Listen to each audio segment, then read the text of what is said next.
Hello, everyone. I hope you all are doing well.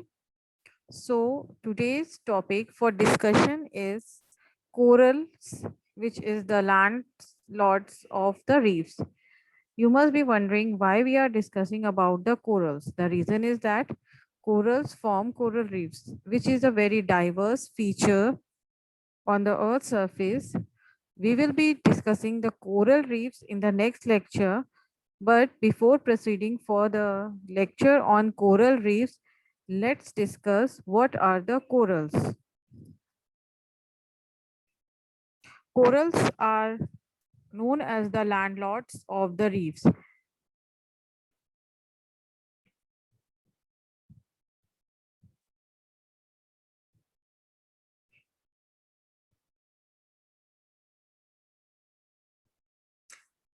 So corals are both living and dead. They form a framework, solid and underlying or soft but firmly attached, form into mounds, plates, branches or crust, are coelenterate along with jellyfish and sea animals, special prey catching cells, nematoids, colonial, single founder individual dividing into replicate itself over and over again. Zooanthele is a tiny single celled photosynthesizing plants amongst within coral tissues. So this is how the corals are look like.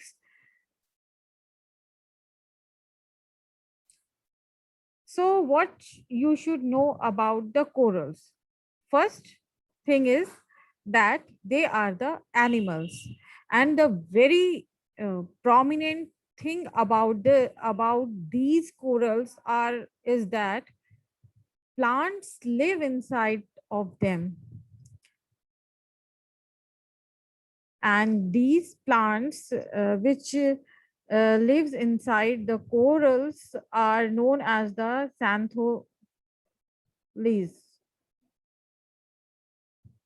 So there are two kinds of corals. One is the soft corals and other one is the hard corals. These hard corals, uh, these build the reefs. So they are so the corals are made up of tiny polyps, which looks like upside down jellyfishes. Here is the picture. You can see that they are just looking like a jellyfish, but these are the polyps.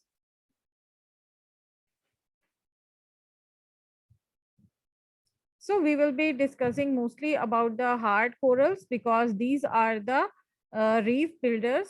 Polyps build up of hard limestone cups around their base.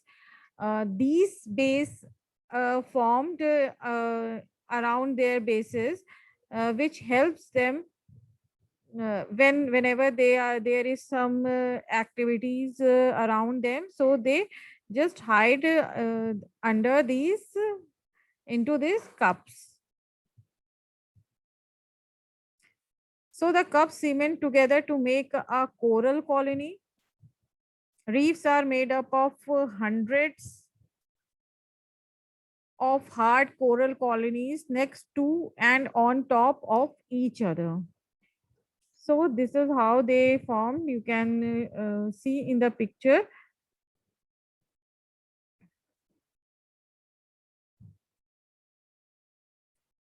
So, next, what is a polyp? So, polyps are the tentacles release stinging cells when if something brushes by them. Polyps make their own limestone cup. You can see over here, and and during the day they hide into these cups only. And at night, polyps come out to catch plankton floating by them. From here, they catches the plankton and that is the food for these polyps.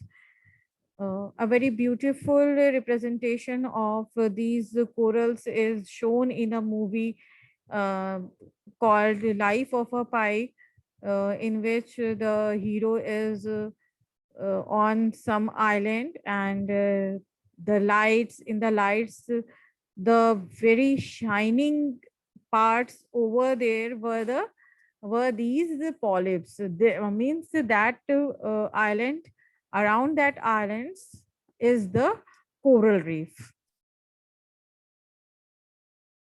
So this is the cross section of coral reef.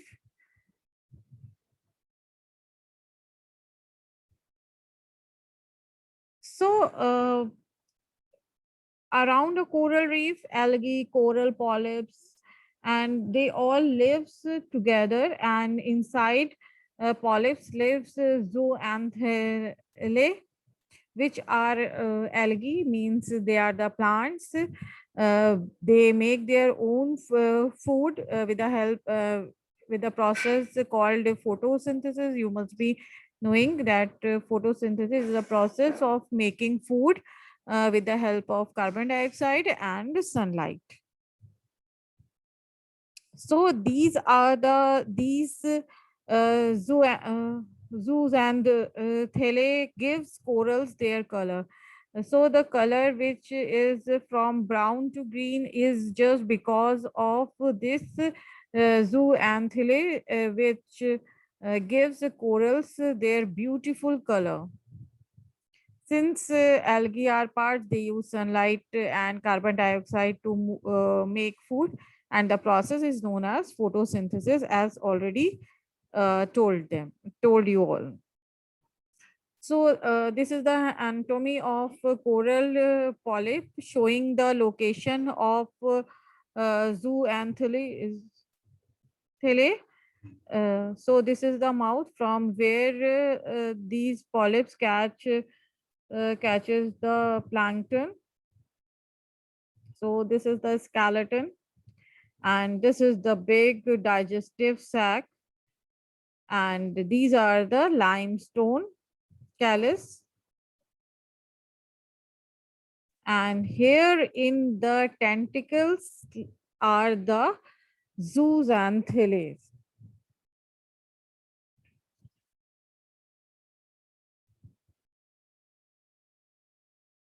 So planktons are very small to be seen, and they are also transparent. They are something like these, having no specific structure.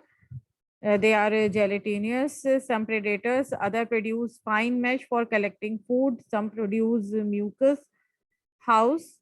So this is how the zoo planktons look like. Then the phytoplanktons, they are microscopic in size, and these are the one who prepare their own food with the help of the process photosynthesis, in which they use carbon dioxide and sunlight. So the next features around the coral reefs are the algae and seagrasses. These are the important biological components of coral reefs.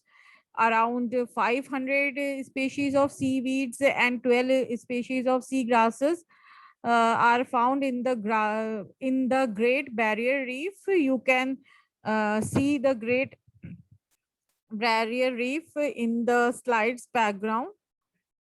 So all marine flowering plants are known as sea grasses. They have male and female parts able to pollinate while submerged in sea. And they are known as hydrophilous pollination.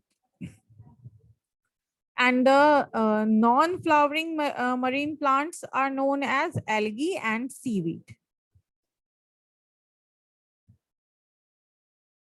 So the process in which they are living, these all plants and animals, marine animals and marine plants are living together.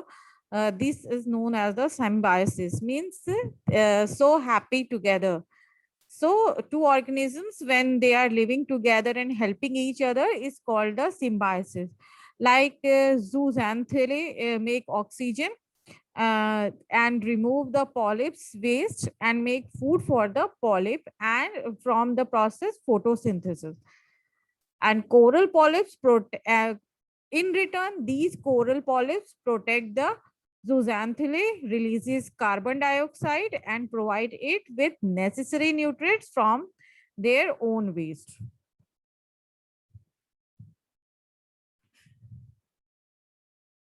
So this process, which is known as the symbiosis, is a mutually beneficial, means a win-win situation. There are many examples of symbiosis. Is there Egyptian plover bird and crocodile living together? Then mumble bee and flowers. Then the lichens is there, where the fungi and algae living together. Then the most important and the nearest example is your intestine and the bacteria.